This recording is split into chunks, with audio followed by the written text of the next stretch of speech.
அவதரித்த முருகப்பெருமான் தன் அவதாரத்திலேயே மாயையை தோற்கடித்தவர்.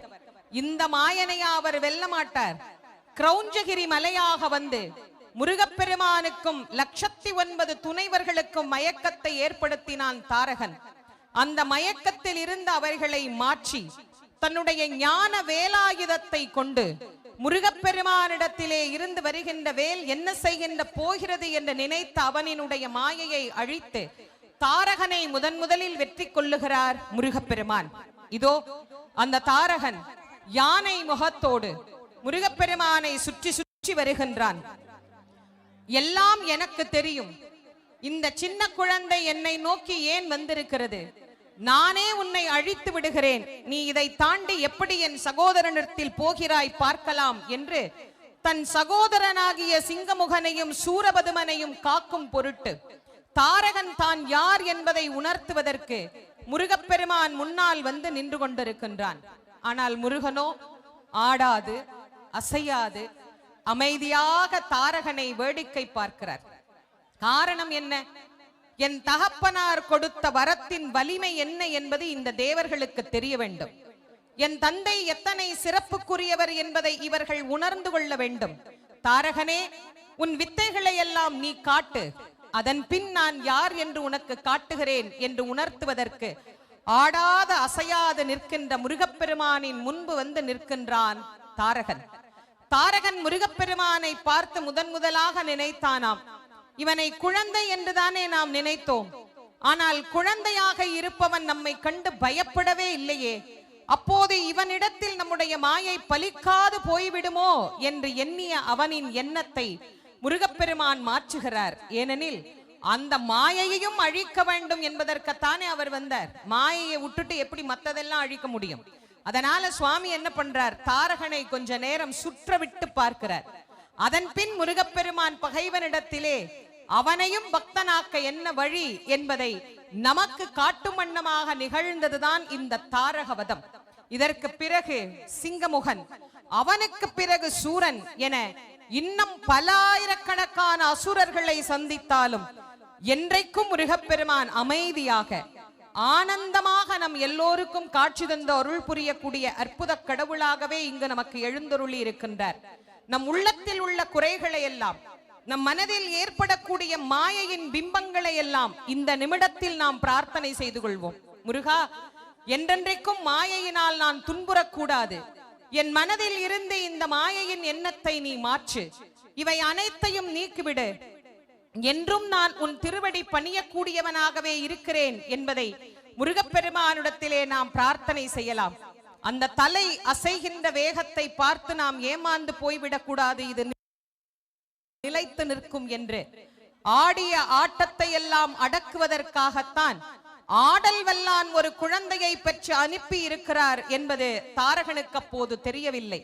அவர் கையிலே இருக்கின்ற ஆயுதங்கள் எவ்வளவு வலிமையானது என்பதையும் அவன் உணரவில்லை. தன்னுடைய மாயைதான் வலிமையானது என்று நினைத்து கொண்டிருந்த அந்த தாரகனுக்கும் பாடம் கற்பிக்கும் பொருட்டு முருகப்பெருமான் தன்னுடைய ஞான வேலை, வெற்றி வேலை, வீர வேலை இதோ தாரகன் மீது எரிந்து தாரகனின் மாயையில் இருந்து நம்மை காப்பாற்ற இருக்கின்றார். வெற்றிவேல் முருகனுக்கு, வீரவேல் முருகனுக்கு, ஞானவேல் முருகனுக்கு, சக்திவேல் முருகனுக்கு, செந்தில் நாதனுக்கு, ஜெயந்தி நாதனுக்கு, சுப்பிரமணிய சுவாமிக்கு, திருச்செந்தூர் முருகனுக்கு, தணிகை நாதனுக்கு, பாலசுப்பிரமணியனுக்கு, வள்ளி மணாலனுக்கு, கார்த்திகேயனுக்கு, தண்டாயுதபாணிக்கு, சுவாமிநாத மூர்த்திக்கு, திருச்செந்தூர் சுப்பிரமணியனுக்கு, சோலைமலை கிழவனுக்கு, சென்னிமலை குமரனுக்கு, செந்தில்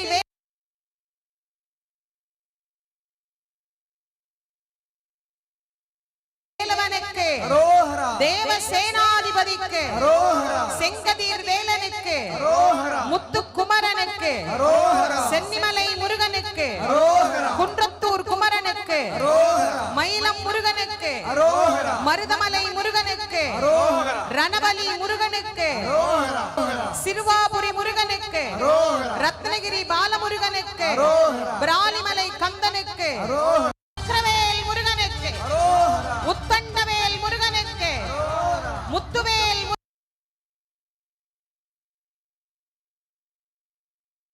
முருகனுக்கு, மந்திரவேல் முருகனுக்கு, ரத்னவேல் முருகனுக்கு, மரகதவேல் முருகனுக்கு, மாணிக்கவேல் முருகனுக்கு, வஜ்ரவேல் முருகனுக்கு, செந்தூர் கந்தனுக்கு, செந்தில் ஆண்டவனுக்கு, சுப்பிரமணிய சுவாமிக்கு, ஜெயந்திநாதனுக்கு, பழனிமலை அழகனுக்கு, ஆவினன்குடி முருகனுக்கு, சஷ்டி பிரியனுக்கு, சண்முகனுக்கு, வள்ளி தெய்வயானை நாயகனுக்கு, தமிழ் கடவுள் முருகப்பெருமானுக்கு, திருச்சீரலைவாய் முருகனுக்கு, நம் எல்லோருக்கும் வாழ்வு கொடுக்கும் வள்ளல் கலி உலகத்தின் கந்த கடவுள், நம் அனைவருக்கும் அருள் புரியக்கூடிய அற்புதமான அந்த நாதர் இதோ நம் அனைவரையும் ஆட்கொள்ளும் பொருட்டு நிதானமாக, மாயை அவ்வளவு சீக்கிரமாகவா விழுந்துவிடும், எப்போது அவன் தலை விழப் போகிறது என்று நாம் எதிர்பார்த்து காத்திருக்கின்ற நேரத்தில் கூட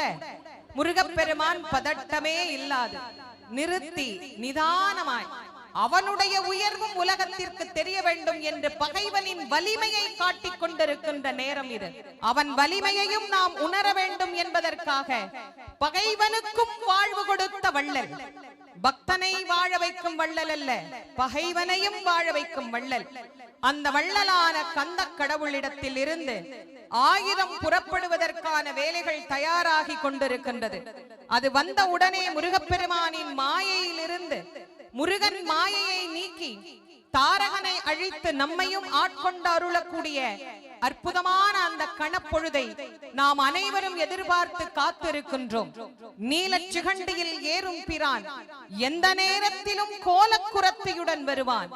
குருநாதன் சொன்ன சீலத்தை மெல்லத் தெளிந்தேற்றுவான். வெற்றிவேல் முருகனுக்கு, வீரவேல் முருகனுக்கு, ஞானவேல் முருகனுக்கு, கந்தனுக்கு, கடம்பனுக்கு, முருகனுக்கு, குமரனுக்கு, வேலனுக்கு, இடும்பனுக்கு, கார்த்திகேயனுக்கு, தண்டபாணி தெய்வத்திற்கு, சுப்பையாவுக்கு, சுவாமினா தகப்பன் சுவாமிக்கு, குகனுக்கு, முத்துக்குமரனுக்கு, இதோ முருகப்பெருமானின் வீரவாள், வெற்றிவாள், வேலது தாரகனின் தலை தரை தவிழுகிறது. வெற்றிவேல் முருகனுக்கு, வீரவேல் முருகனுக்கு, ஞானவேல் முருகனுக்கு, கந்தவேல் முருகனுக்கு,